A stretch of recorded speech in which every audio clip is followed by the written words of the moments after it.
Is Microsoft maybe admitting defeat when it comes to shoving Copilot into everything on Windows 11?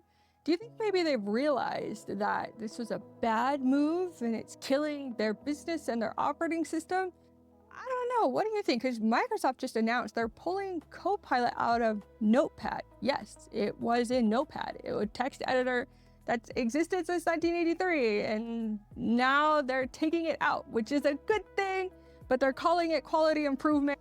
And I have some questions. So welcome back to the Microslop Chronicles, where we track the gap between the big tech companies who say they're doing AI right and what they're actually doing to you when they're not.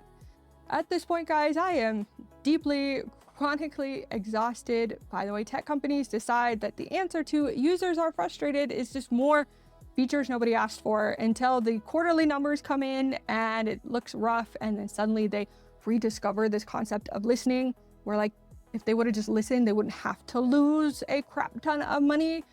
Today, we're going to be talking about Microsoft Windows 11 and what I can only describe as the most corporate non-apology apology I've seen in a while. So let's get into it.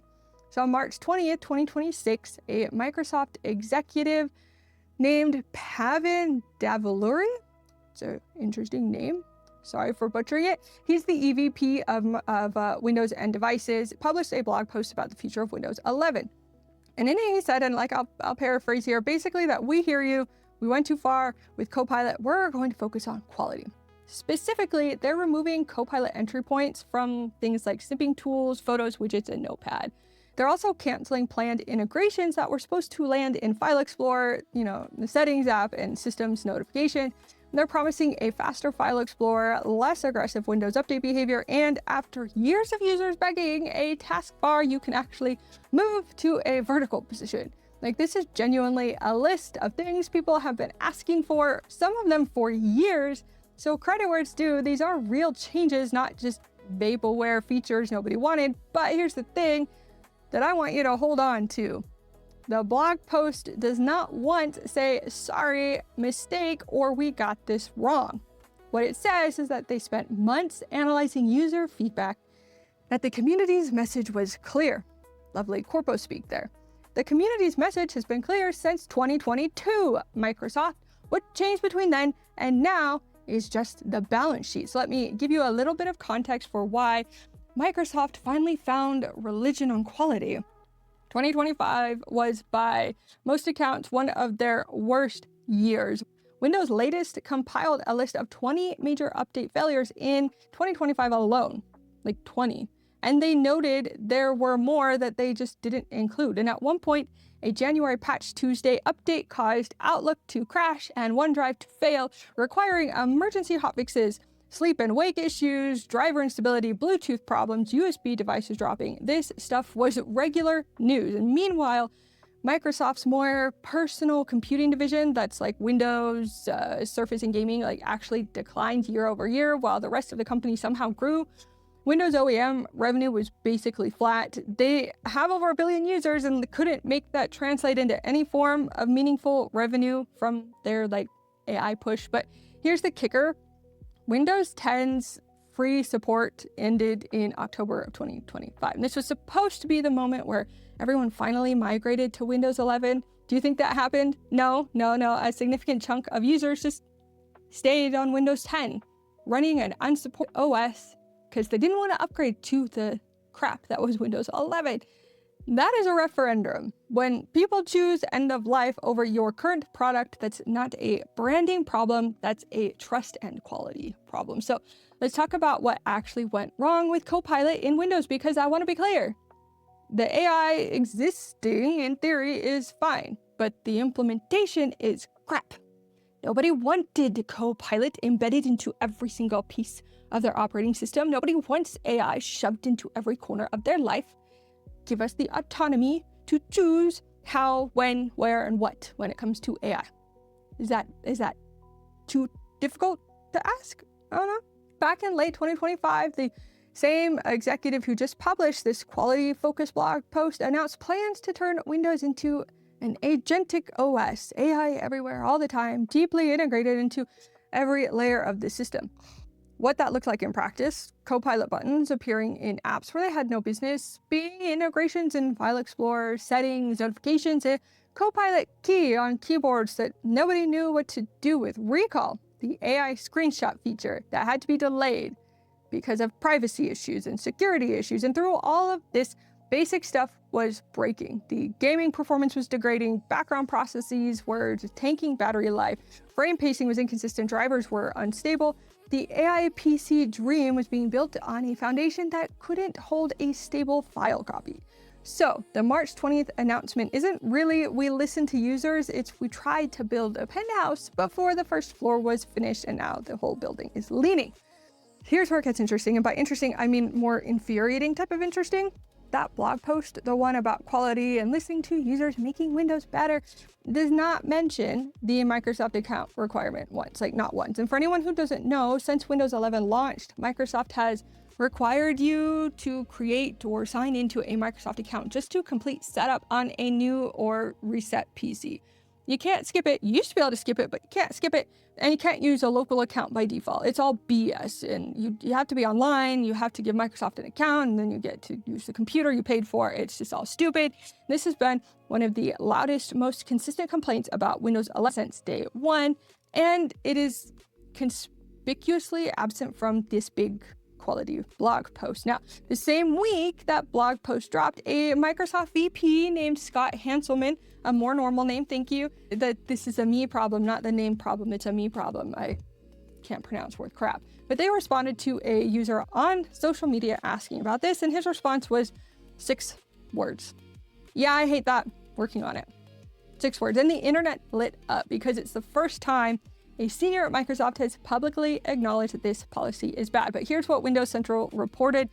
Removing this requirement is not a technical problem, it's more of a political one. So Microsoft could flip this switch almost immediately from an engineering standpoint, but it's a policy gate, not a core system dependency. So the blockers that multiple teams inside Microsoft have financial incentives tied to forcing that account. So like Cloud Sync pushes users to OneDrive, forced accounts enables personalized advertising. Multiple divisions have metrics that go up when users are locked into the Microsoft account ecosystem from the moment they turn on that PC.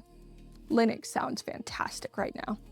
So one VP fighting for users, multiple business units are fighting for conversion funnels. We'll see who wins out in the end, but ultimately users are just caught in the middle of an internal org chart battle, just trying to set up their laptop. Linux is gonna win. I believe Linux will win. Okay, so moving on, in October 2025, which was 5 months ago, Microsoft wasn't just maintaining the forced account requirement, they were actively removing bypass methods.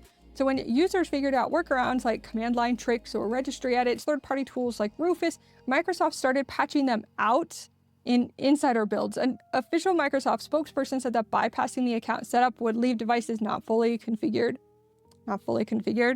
for a local account on your machine that you own. You mean not fully configured to get more money out of you? That's what it's not fully configured for. Duh. So in October, they decided to close the escape hatches and telling you that it's for your own good. Yeah, I don't know what they're doing anymore. But the VP tweeting out, yeah, I hate that. That's 5 months apart. And I want you to think about what changed between those 5 months. The Windows 11 quality narrative collapsed publicly. User sentiment hit record lows. The forced migration from Windows 10 to Windows 11 didn't happen the way they planned, and the quarterly numbers came in really low. The architecture of this pattern is not complicated. Push hard, face resistance, close the exits, resistance gets louder, number goes bad, line goes down. They like the line to go up, not down. So now they have to announce a pivot, and they are disguising it as listening. And it's not a conspiracy theory. That's just project management when accountability is optional.